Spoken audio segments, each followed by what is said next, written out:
What soul contracts might you have together? Yesterday we had looked at your soul versus their soul and what lessons you might be learning from one another. So today let us have a look at what soul bonds, ties or contracts you may have towards one another. May we have a look, please, Spirit? What soul contracts may you have to one another?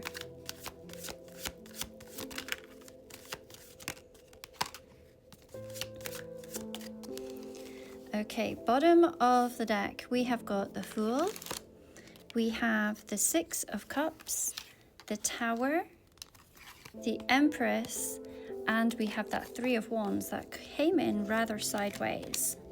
All right, let us have a look. So this reading really uncovers a spiritual contract that you and this person made before incarnating in this lifetime. Soul contracts, they are agreements between two souls to help each other to learn, to grow and evolve. Sometimes it's through love and support, and other times it's through deep challenges. With the Fool at the bottom of the deck, that it is saying that this connection is really tied to new beginnings, taking leaps of faith and soul lessons that are around trust and surrender. So this could mean that this relationship was meant to push you towards transformation and help you embrace the unknown. The presence of the Empress, the Tower, and that Six of Cups here tells us that this connection is deeply transformative, nurturing, with elements both of creation and that of destruction. So let's break this down card by card.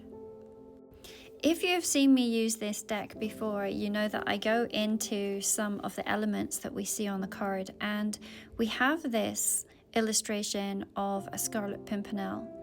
And Scarlet Pimpernels, if you learn about their spiritual meaning, it talks about emotional entanglement. Now, when we look at entanglement, especially quantum entanglement, it talks about two particles becoming so deeply connected that no matter how far apart they are, a change in one instantly affects the other. Distance and time do not separate them. Their very relationship transcends physical limitations. Similarly, the Fool exists outside of linear time. If we look at the bottom of the card, you will see that it says 0. It is a 0 card. The beginning and the end simultaneously. When you meet someone and feel that instant, unexplainable pull, it may be because you are already connected on the quantum level across lifetimes, timelines, and realities, really like entangled particles, and you and this person have a bond that defies space and time. Thus, to me, on a personal perspective, when I see the Fool card appearing in a soul contract reading, then this is indicating that you have always been connected, even before this lifetime. So your relationships are not simply linear, but they are multi-dimensional, and it is unfolding in different ways across different realities.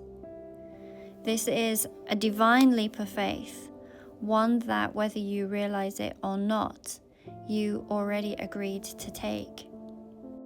We also see these morning glories here, and if we look at the spiritual meaning of morning glories, then this can be talking about spiritual awakening, because morning glories, they open to the light of the sun, symbolizing the journey of awakening and enlightenment. So their message could be one of open yourself to divine timing and the universe. It also speaks of entwined destiny. Morning glories, they grow as vines, winding and intertwining, which mirrors the way that souls are entangled across lifetimes, really very much like that quantum entanglement that we had spoken of earlier. And they remind us that our connections are not random and that you were meant to find each other. I could do a whole reading simply from this card alone, but it is absolutely suggesting that if you feel a connection with someone that defies logic, then quantum entanglement suggests that this bond exists beyond time, that you are already connected in ways that you cannot see. Going back to the contracts, then this could be a contract that is meant to reset karmic energy. So there is a chance for different outcomes than other outcomes that you've had in other lifetimes. Now, with that Three of Wands coming in slightly sideways, then this is talking about a lesson in expansion and uncertainty.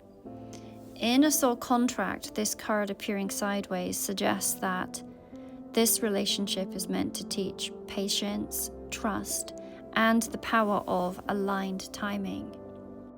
So there is going to be this process about learning when to wait and when to move forward, not forcing something before it's time. With the Empress, there is a lesson in self-worth, growth, and creation. And this soul contract is meant to activate your divine feminine energy, whether you identify as masculine or feminine. It is really teaching you how to nurture, create, and step into your fullest power. Once again, we see vines. This time they are pepper vines. These vines, we can see they are spreading, they are climbing, and they are intertwining. Again, talking about how souls weave in and out of each other's journeys over lifetimes. And in the context of a soul contract, this suggests that you and this person have been growing together, wrapping around each other's lives in intricate and really fated ways. When we think of peppers themselves, we know that they bring heat, passion, and intensity. And so I think of a contract that ignites transformation within us. And this could mean that this connection is meant to bring both comfort and challenge, sometimes nurturing and sometimes burning away at what no longer serves you.